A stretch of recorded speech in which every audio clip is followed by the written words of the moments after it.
안녕하세요, 손쌤입니다. 오늘 11번째 챕터 전개 같이 알아보도록 할 건데요. 우리 이때까지 직류 회로랑 교류 회로를 지나서 이제 전개까지 왔어요. 이 전개는 이때까지 했던 회로 해석들이랑은 조금 다르게 접근을 하면 좋겠는데요. 자, 일단 우리가 크게 전개랑 자개를 배울 거예요.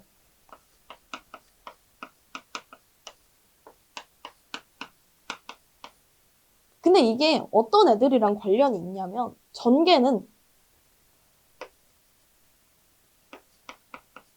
전압이랑 관련이 있어요. 그리고 커패시터랑 관련이 있어요. 그리고 마지막으로 플러스랑 마이너스를 전개해서 쓴다고 생각을 하면 됩니다. 그 다음에 자개에서는 전류랑 관련이 있고요. 그 다음에 커패시터가 C였죠. 인덕터랑 관련이 있습니다. 그 다음에 자개에서는 플러스 마이너스 대신 N, S를 사용을 하고 있어요. 자, 이렇게 생각을 딱 구분을 지어놓고 전개부터 들어가도록 할게요. 자, 전개는 어떤 거냐면 맨 처음 시간에 원자 핵이 이렇게 있고 요 주위에 뭐가 다닌다고 했어요? 전자가 다닌다고 했었죠. 근데 이 전자가 떼지고 붙으면서 뭐 생긴다 했어요? 전기가 생긴다고 했었죠. 이런 현상을 뭐라고 해요? 전하라고 하죠. 그래서 이 전하의 종류가 뭐가 있다 했어요? 양전하랑 음전하 있다고 했어요. 자, 양전하는 플러스고 음전하는 마이너스겠죠. 그래서 전하의 종류에는 뭐가 있냐면 이 전하는 양전하랑 음전하 이 두 개가 있어요. 이 전하들의 특성은요. 같은 전하가 두 개가 있어요. 그러면 서로 밀어내는 특성이 있어요. 그러면 마이너스랑 마이너스끼리도 마찬가지겠죠. 자, 마이너스랑 마이너스 둘이 붙으면 서로 밀어낸다는 거예요. 그 반면에 서로 다른 극성이 만나면 서로 붙으려고 하겠죠. 자, 그래서 같은 전하끼리는 척력이 작용한다. 그리고 다른 전하끼리는 인력이 작용한다. 자, 요렇게 생각을 해주시고 넘어가서 자, 우리가 전하들이 가지고 있는 현상 중에 두 가지가 있어요. 시험에 좀 많이 나와서 같이 알아보고 넘어갈게요. 같은 극성이면은 척력이고 그 다음 다른 극성이면은 인력이라고 했어요. 자, 여기서 한번 보면은 정기적 중성을 띠는 어떤 물체가 있다고 생각을 해봅시다. 자, 여기서 이렇게 마이너스로 대전된 이 물체를 가까이다 이렇게 됐어요. 가까이 됐을 때 이 전자들이 마이너스 극성인 이 친구들을 피하기 위해서 최대한 멀리 도망간다는 겁니다. 자, 이런 식으로 되면은 여기가 비교적 마이너스를 띠게 되고 요 앞쪽이 비교적 플러스를 띠게 된다는 거예요. 자, 이렇게 극성이 있는 어떤 물체를 갖다 댔을 때 얘네가 비교적 극성을 띠게 된다. 요게 정전 유도라는 거예요. 그리고 두 번째, 정전차폐라는 게 있어요. 정전차폐는 자, 전하를 이렇게 가만히 뒀을 때 얘네가 나오는 전기장이라는 게 있어요. 나중에 배울 건데 이런 전기장 뿜어 나오고 있어요. 자, 이 전기장들을 어떤 물체로 싹 막아요. 자, 막았을 때 여기는 전기장이 없다는 거예요. 자, 이렇게 생각하면 되게 어려워요. 근데 실생활에 있는 걸 좀 생각을 해보면 전자레인지를 돌리고 있을 때 우리가 거기 이렇게 봐도 우리가 뜨겁진 않잖아요. 그러니까 이 마이크로웨이브가 계속 나오는데 그 앞에 철판이 있으니까 그 철판을 못 뚫고 나온다는 거예요. 그런 게 정전차폐예요. 그래서 정전차폐가 문제에서 어떤 문구로 나오냐면 어떤 도체가 있다고 합시다. 이 어떤 도체를 영전위로 포위를 했을 때 그때 외부랑 내부랑 완전히 차단되는 현상 이렇게 물어봐요. 우린 거기서 짚어야 될 게 도체, 외부와 내부의 차단. 자, 요거 문구 들어가면 아 이거 정전차폐구나 하고 생각을 하면 된다는 겁니다. 그래서 정전유도나 정전차폐에 대해서 너무 깊게 생각을 하지 마시고 이렇게 키워드만 잡아서 자, 도체의 외부 내부가 차단된다 하면 정전차폐네 이렇게 생각을 해주시면 된다는 거예요.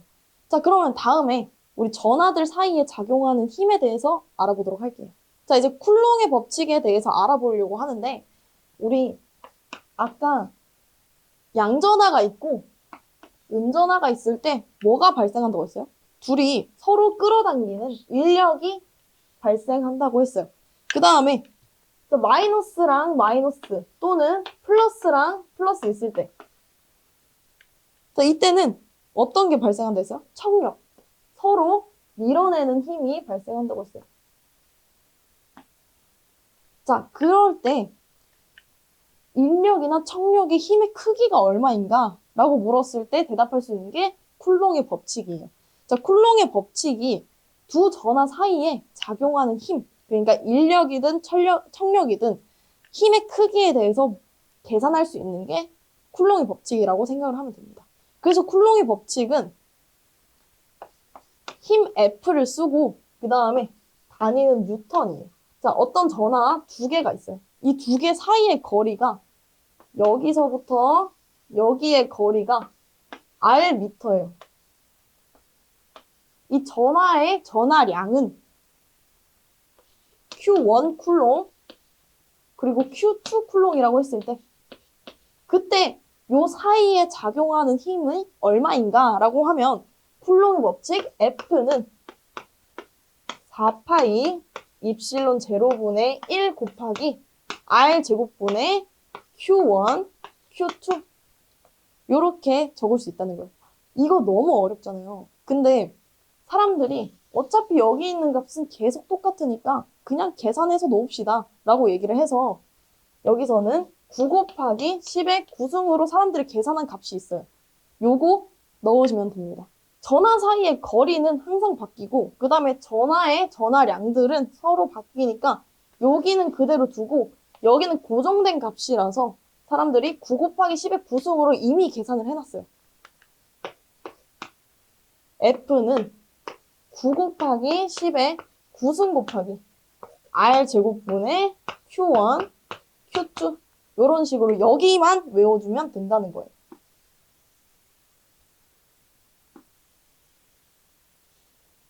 4파이 입실론 제로분의 1. 근데 여기서 4파이는 알겠어. 4파이 그냥 숫자잖아요. 근데 이게 뭐예요? 라고 물었을 때 이게 뭐냐면 입실론이라고 읽고 유전율이라고 읽어요. 자, 근데 계산식에서는 입실론 제로가 있었고 이게 진공중, 그러니까 우리 지금 공기 중의 유전율을 입실론 제로라고 얘기를 하는 거예요.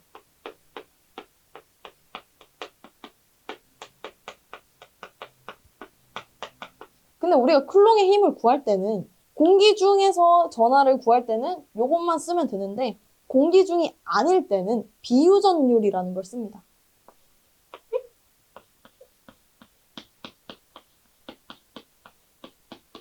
그래서 유전율이나 비유전율에 대해서는 사실 시험에 그렇게 많이 나오진 않아요. 근데 요 식에 포함되어 있으니까 아 그냥 전개에서는 이 유전율이라는 걸 쓰는구나. 여기까지만 그냥 알고 그 다음에 공기 중의 유전율은 입실론 제로라고 쓰는데 근데 공기 중이 아닐 때는 입실론 R을 같이 곱해주는구나. 여기까지만 생각을 하고 그 다음에 쿨롱의 법칙은 보통 이 식에서 다 끝낼 수 있으니까 이것만 암기하시고 넘어가시면 됩니다. 다음 세 번째 전기력선과 전개예요. 자, 우리가 전하가 이렇게 있을 때 양전하랑 음전하 이렇게 있을 때 얘네 둘이 이렇게 당기는 힘이 작용한다고 했어요. 근데 여기서 이렇게 힘이 작용하는 공간이라는 게 있어요. 자, 지금 전하 두 개가 있기 때문에 둘이 끌어당기고 있죠. 그 끌어당기고 있는 이 공간. 이 공간을 우리가 전기장이라고 해요. 그래서 이 전기장이라는 거는 인력이 발생하고 있을 때 또는 청력이 발생하고 있을 때 그 공간에 대해서 전기장이라고 얘기를 하는 거예요. 근데 이 전기장은 사실 전화랑 전화도 눈에 안 보이는데 전기장은 더 눈에 안 보이겠죠. 그래서 계산하기 좀 편하게, 좀 보기 쉽게 만들기 위해서 그래서 전기력선이라는 거를 사람들이 만들었어요. 그냥 보면 아무것도 안 보이니까 그거를 좀 시각화를 하자 해서 만든 게 전기력선이에요. 그래서 양전화부터 보면은 양전화는 지금 뿜어져 나가고 있는 거 보이시죠? 그 다음에 음전화는 어때요? 음전화는 어디서 들어오고 있어요. 서로 다른 종류의 전화. 그러니까 플러스랑 마이너스 있었을 때. 그러면 플러스에서 나와서 마이너스에서 끝나는 요런 선을 가지고 있다는 거죠. 마지막으로 같은 종류의 전화는 지금 같은 종류 플러스 플러스가 있었을 때 서로 밀어내고 있어요. 서로 만나지 않으려고 계속 밀어내고 있는 거 보이시죠? 이런 식으로 전기력선으로 전기장을 시각화할 수가 있다는 겁니다. 근데 이 전기력선에 성질이 좀 있는데 그게 시험에 많이 나와서 거기 한번 짚고 넘어갈게요. 자, 전기력선의 성질은 우리 보면은 방향이 플러스에서 마이너스로 간다는 거 딱 볼 수 있을 거예요. 전기력선 성질 첫 번째, 플러스에서 마이너스로 향한다. 그 다음 두 번째는 전기장의 방향이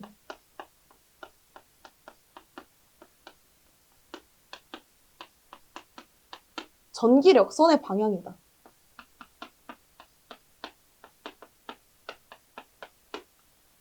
아까 전기력선이 전기장을 시각화하기 위해서 만들어낸 가상의 선이라고 했어요. 그러니까 당연히 전기장 방향이 전기력선의 방향이겠죠. 그다음 세 번째 특징. 전기력선이 촘촘하게 이루어져 있을수록 전기장이 커진다는 거예요.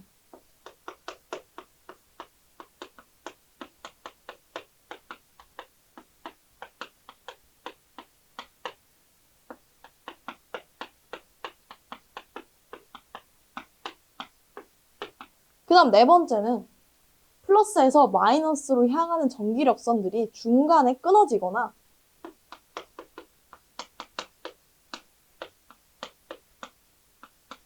아니면 교차하거나 나뉘어지지 않는다는 거예요. 그 다음 다섯 번째는 양전하가 이렇게 쭉 빠져나가고 있어요. 자, 지금 전기장이 이렇게 빠져나가고 있죠. 자, 여기서 제가 여기랑 똑같은 원을 크기만 다르고 중심이 똑같은 원을 하나 그려볼게요. 이렇게 그렸을 때 얘네가 다 직각이라는 거예요. 당연하죠. 여기서 직선으로 쭉 빠져나가고 있으니까 동심원을 그렸을 때 여기가 다 직각이라는 겁니다. 그거를 이제 어려운 말로 좀 표현을 하면 전기력선은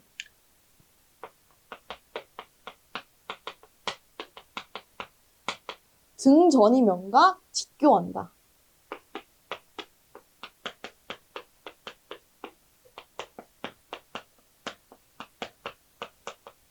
자, 여기서 자주 나오는 오답은 이 직교를 항상 뭐 수평 뭐 이런 식으로 그러니까 나란하다는 식으로 오답을 많이 만드니까 이 직교랑 등전이면 이 포인트를 잡고 외우시는 거. 마지막 여섯 번째는 자, 어떤 도체가 있어요. 이 도체가 대전이 됐다고 했을 때 그럼 대전이 되면 어떻게 돼요? 전기력선이 생기겠죠. 근데 이 전기력선이 이 내부에는 영향을 끼치지 않는다는 거예요.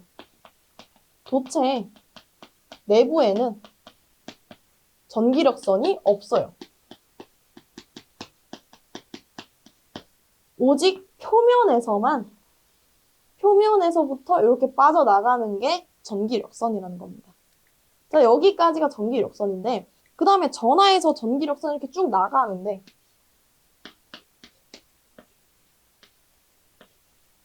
이거 전기력선이 총 몇 개 나가? 라고 물었을 때 이 가우스라는 사람이 정리를 했어요. 어떤 식으로?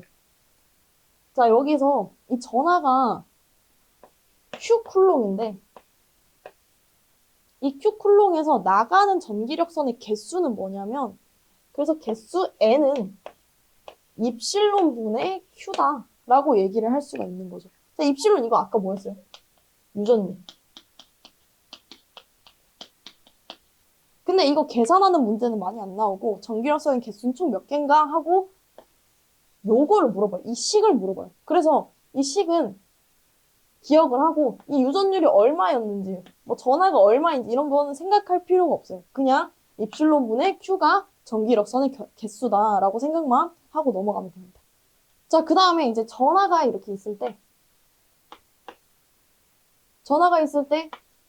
여기서 전기장이 발생한다고 했어요. 이 전기장의 세기도 한번 알아봐야겠죠. 그러니까 이렇게 전하가 Q 쿨롱으로 있다고 했을 때 그때 여기서 한 이만큼 떨어진 요 점에서 전기장의 세기를 묻는다는 거예요. 자, 여기 거리가 R미터라고 했을 때 전기장의 세기는 자, Q 쿨롱이 있고 이 Q 쿨롱에서 이 전하에서 R미터 떨어졌다고 했을 때 R미터 떨어졌다고 했을 때 이 전개의 크기, 전기장의 크기는 이렇게 물어보는 문제들이 좀 나오는데 자, 이거는 우리 아까 쿨롱의 법칙 F는 9 곱하기 10의 9제곱 곱하기 R제곱분의 Q1, Q2라고 했어요. 그죠?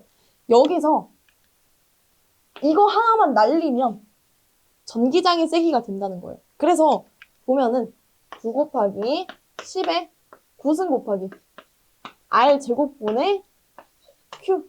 여기서 있는 Q는 요 전하. 그 다음에 요 R은 이만큼 떨어졌을 때 전기장의 세기는 얼마야? 하고 했을 때 요 거리. 요렇게 집어넣으면 이 전기장의 세기를 알 수 있다는 거예요. 그래서 전기장의 세기 단위는 볼트 퍼 미터. 요렇게만 알고 가시면 됩니다. 그래서 전기장의 세기 또는 전개의 세기 이거 같은 의미예요. 전기장의 세기나 전개의 세기를 물을 때 그때 어떤 식으로 하냐면 어떤 점전하가 있는데 그 점전하의 전하량이 얼마예요? 그 점전하에서 몇 미터 떨어진 곳에서 전기장의 세기는 얼마인가? 뭐 이런 식으로 묻는단 말이죠. 그러면 그때 요식 딱 적어준 다음에 밑에는 거리, 위에는 전하량을 집어넣어주면은 전기장의 세기를 구할 수 있다는 거죠. 자, 여기까지가 전기 기본 내용이었고 우리 전개 뭐라고 했어요? 아까 전개는 전압이랑 관련 있고 커패시터 관련 있고 그래서 전개의 기본 내용에서 요거 썼었고 이제 전개와 관련된 커패시터랑 전압 같이 알아보도록 할게요. 다음 챕터에서 뵙겠습니다. 12번째 챕터 정전 용량과 콘덴서 자, 일단 정전 용량과 알아봐야 되는데 우리 교류 회로에서 요렇게 생긴 거 한번 언급했을 거예요. 이거 뭐라고 했어요? 커패시터였죠.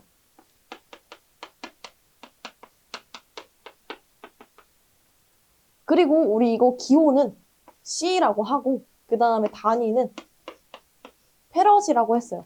근데 우리가 지금 배울 게 정전 용량과 콘덴서인데 이 커패시터 이야기예요. 그러니까 커패시터는 콘덴서고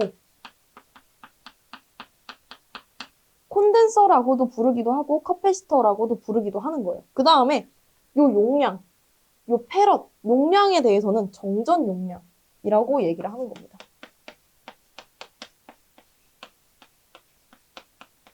또는 커패시턴스라고도 얘기를 하곤 해요.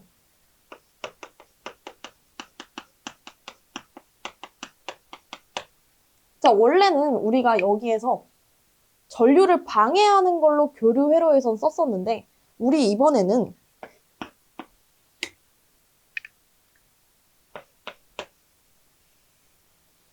이렇게 전원에 연결을 했을 때 그때 여기에다가 전하를 담을 수가 있다는 거예요.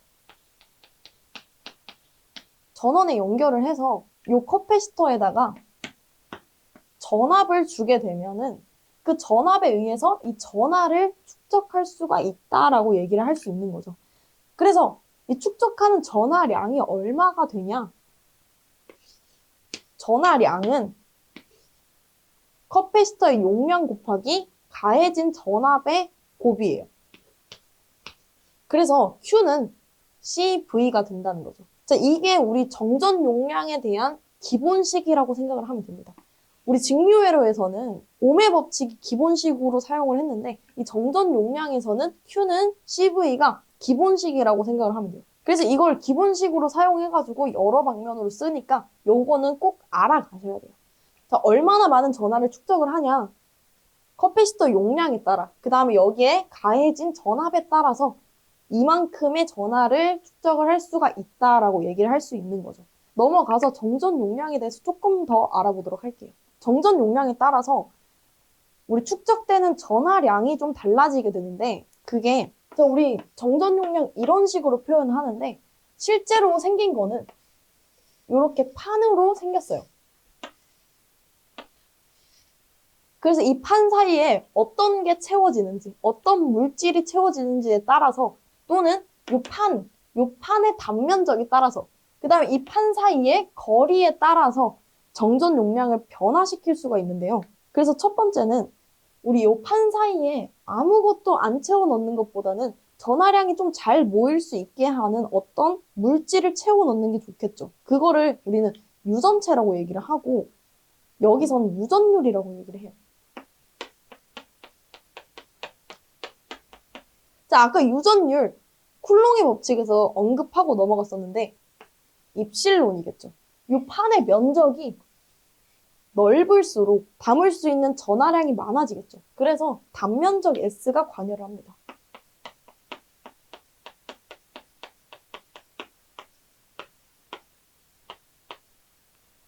그 다음 마지막으로 이 판과 판 사이에 거리가 너무 멀면은 전기적인 연결이 좀 약해져서 전하량이 오히려 더 안 모여요. 그래서 정전 용량 결정하는 요소 중에는 길이도 있어요.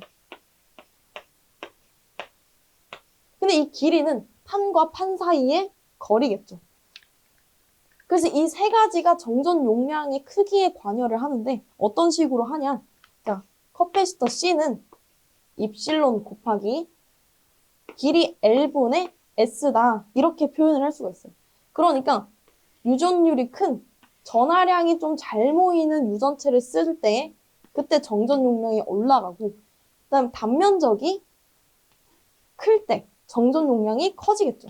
그 다음에 길이는 이 판과 판 사이 거리가 멀어지면 전기적인 연결이 좀 줄어드니까 전하량이 좀 더 모이기 힘들겠죠. 그래서 길이는 좀 짧을수록 정전 용량이 커진다 해서 C는 입실론 곱하기 L분의 S다 라는 식이 만들어진다는 겁니다. 그런 문제를 풀기 위해서 이 식은 꼭 알아놔야 됩니다. 그래서 각 요소에 따른 정전 용량의 변화라고 했는데 자, 여기서 보면 유전율이 클수록 그리고 단면적이 넓을수록 길이는 작을수록 정전 용량이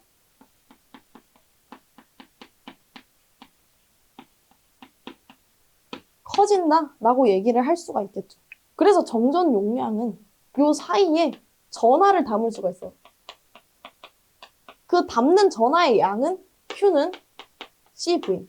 근데 요 용량에 따라서 담을 수 있는 전하량이 바뀌어요. 근데 더 많이 담기 위해서는 C는 입실론 곱하기 L분의 S 요거 해서 유전율이 클수록 단면적이 클수록 길이가 작을수록 정전 용량이 커진다. 그래서 요런 식을 따른다 라는 것까지 알고 넘어갈게요. 자, 그 다음에는 커패시터의 접속인데요. 접속이 우리 두 가지가 있어요. 우리 저항에서도 직렬 접속이랑 병렬 접속이 있었잖아요. 그것처럼 커패시터의 접속에도 직렬이 있고 병렬이 있어요. 그래서 직렬 연결부터 일단 먼저 알아볼게요. 자, 직렬 연결은 이 커패시터 두 개를 나란히 연결한 거겠죠. 첫 번째 커패시터는 C1이라고 하고 두 번째 커패시터는 C2라고 할게요. 우리 저항의 접속에서도 했듯이 이 커패시터를 한 개로 만들 수 있다는 거예요. 합성 커패시터를 만들 수 있다는 거죠. 합성 정전 용량을 한번 구해보면은 자, 얘를 합성 정전 용량을 C0라고 얘기를 할게요. 그럼 C0는 왠지 저항처럼 그냥 두 개 더했으면 참 좋겠지만 저항이랑 반대예요. 그래서 저항의 병렬 접속 기억나나요? 어떻게 했었죠? 더하기 분의 곱하기 이렇게 했었죠. 자, 커패시터는 직렬 연결했을 때 이 더하기 분의 곱하기를 해줘야 돼요. 해보면 자, 두 개를 더해주고 C1 플러스 C2 분의 두 가지를 곱해주는 거예요. 그래서 C1 곱하기 C2 이런 식으로 나타낼 수 있다는 거죠. 직렬 연결 회로를 한번 봤을 때 이 직렬 연결 회로를 쭉 보면 저항의 접속이랑 비슷하다고 생각을 하면서 알아보도록 할게요. C1과 C2에 가해지는 전압이 각각 달라요. 여기 있는 전원이 V라고 했을 때 C1에 V1, C2에 V2가 가해졌다고 하면 이 두 개가 전원이 이 두 개를 더한 것과 같다. 이거 직렬 회로랑 거의 똑같죠. 그 다음에 전하량이 일정하다. 자, 이 전하량 직류 회로에서 그냥 전류라고 생각을 해주면 돼요. 그러면 똑같아지죠. 그래서 Q가 Q1이랑 Q2랑 같다라고 이렇게 표현을 할 수가 있는 거죠. 그 다음에 이제 합성 정전 용량. 우리 아까 배웠었죠.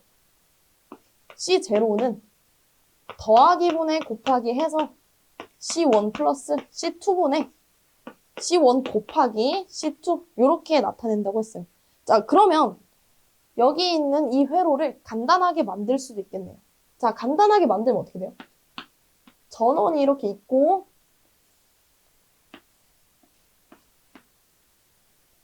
커패시터가 이렇게 하나 달린 이런 회로를 만들 수가 있는데 자, 여기에서 얘 뭐예요? C0겠죠. C0 뭐였어요? C1 플러스 C2분의 C1 곱하기 C2 이렇게 돼 있었죠. 그 다음에 요 전원은 V. 자, 이제 전하량을 구할 건데 이 전하량은 아까 했던 기본식을 따를 거예요. 우리 아까 기본식 어땠어요? Q는 CV다 라고 했는데 자, 전하량, 이 총 전하량은 C, 합성 정전 용량.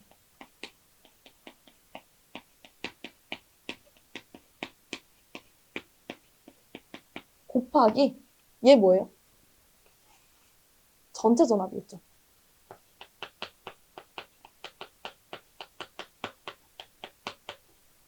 왜 이렇게 곱할까요? 얘가 총 전하량이니까.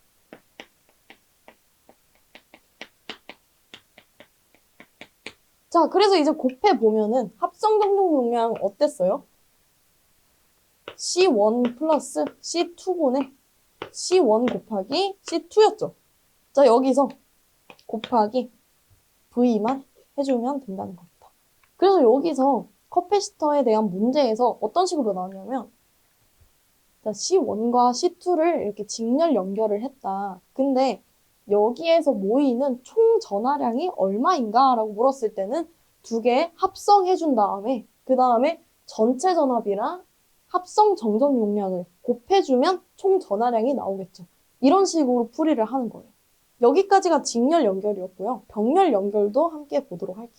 자, 우리 병렬 연결도 같이 보게 되면은 병렬 연결 어떻게 연결해요? 자, 저항의 접속과 같이 이런 식으로 맞잡아주면 되겠죠. 자, 이렇게 연결을 했어요. 그리고 여기 위에 거가 C1, 여기가 C2라고 했을 때 자, 이거 합성 정전 용량 한번 구해볼게요. 자, 이런 식으로 구할 수가 있고 여기가 C0가 되겠죠. 아까 우리 직렬 연결했을 때 저항의 병렬 연결처럼 합성을 해줬어요. 그럼 얘는 병렬 연결이니까 반대로 저항의 직렬 접속으로 해주면 되겠죠. 그래서 합성 정전 용량은 그냥 이거 두 개 더해주면 되는 거예요. 그래서 C1 플러스 C2. 그래서 병렬 회로를 한번 살펴보게 되면 우리 여기에 걸리는 전압이 이 전원 전압이랑 같아요. 자, 이거 병렬 회로에서 했던 거죠. 그 다음에 이 전하량을 전류라고 좀 생각을 해보면 어때요? 자, 전체 전하량이 여기 있어요. 그 다음에 나뉘죠. Q1이랑 Q2로 나뉘고 있는 거 볼 수가 있을 거예요. 그래서 전체 전하량은 C1에 가는 전하량 하나, 그 다음에 C2에 가는 전하량 두 개. 이렇게 해서 더해주면 된다는 거죠. 자, 여기까지 기본이고 합성 정전 용량 아까 했었으니까 C0는 더해주면 된다는 거죠. C1 플러스 C2. 자, 이렇게 더해준 다음에 등가회로 만들 수가 있어요. 등가회로 어떻게 만들어요? 자, 전원 연결한 다음에 커피시터 하나만 딱 해놔요. 그 다음 얘는 뭐예요? C0죠. C0 뭐예요? C1 플러스 C2. 그 다음에 얘는 얘 그대로 와야겠죠. 그래서 V. 자, 이제 전압을 구해야 되는데 이 전압은 우리 커피시터 기본식을 생각을 해봅시다. Q는 CV였죠. 자, 여기서 V에 관한 식으로 만들어줄 거예요. V에 관한 식으로 만들어주면 V는 C분의 Q 이런 식으로 만들어줄 수가 있겠죠. 자, 그럼 이거 여기다가 넣어볼게요. 자, 전압, 전체 전압은 합성 정전 용량 분의 그 다음에 전체 전하량이겠죠. 그래서 이렇게 해주면 C1 플러스 C2분의 Q 이런 식으로 나타낼 수 있어요. 그리고 이제 분배된 전하량. 그러니까 Q1이랑 Q2도 알아봐야 되겠죠. 자, 이거는 어떻게 구하냐면 이 기본식으로 구하면 돼요. 대신 Q1은 자, 여기에 걸리는 전압이랑 그 다음에 정전 용량이랑 이렇게 곱해줘야 되겠죠. 그래서 C1 곱하기 V1. Q2는요? Q2는 마찬가지로 C2 곱하기 V2 이런 식으로 해주면 되겠죠. 근데 얘랑 얘 같다고 했었죠. 뭐랑? 전원 전압이랑. 그래서 얘 V로 해줄게요. 자, V 아까 구했었죠. 어디에? 여기에. 자, 그럼 바로 대입을 해주면 C1 곱하기 C1 플러스 C2분의 Q 이런 식으로 구할 수가 있겠죠. Q2도 마찬가지로 C2 곱하기 C1 플러스 C2분의 Q 이런 식으로 구하면 되겠죠. 자, 이거 다 정리를 해주면 Q1은 C1 플러스 C2분의 C1 전체 전하량. 자, Q2는 C1 플러스 C2분의 C2의 Q 이런 식으로 정리를 해주면 된다는 거예요. 그래서 문제에서는 어떤 식으로 나오냐면 C1이랑 C2가 몇 페럿이고 몇 페럿인데 두 개가 병렬 연결됐대요. 근데 여기서 C1에 축적되는 전하량은 이렇게 물어봐요. 그러면 요거 써줘야겠죠. 이런 식으로 해주는 거. 여기까지가 커패시터의 직렬 연결, 병렬 연결까지 알아봤어요. 그래서 여기서 중요한 건 전하량 구하기. 그 다음에 얘네한테 가해지는 전압 구하기. 뭐 이런 식으로 많이 나오는데요. 특히 많이 나오는 거는 커패시터 합성하는 방법, 직렬 합성, 병렬 합성하는 방법, 그 다음에 전하량에 대해서 많이 나와요. 그 다음에 커패시터에 전하가 담긴다고 했는데 그 전하가 갖고 있는 에너지까지 알아보도록 할게요. 자, 우리 커패시터에 전압을 가했을 때 이 커패시터 안에 전하가 담긴다고 했어요.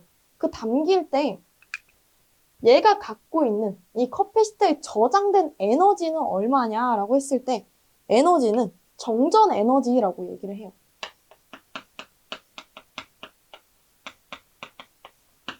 이 정전 에너지가 얼마냐면 2분의 1 CV의 제곱이라고 얘기를 합니다.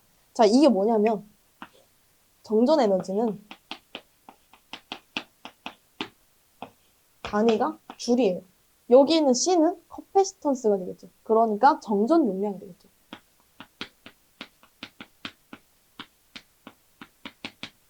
그럼 이거 단위가 페럿이겠죠.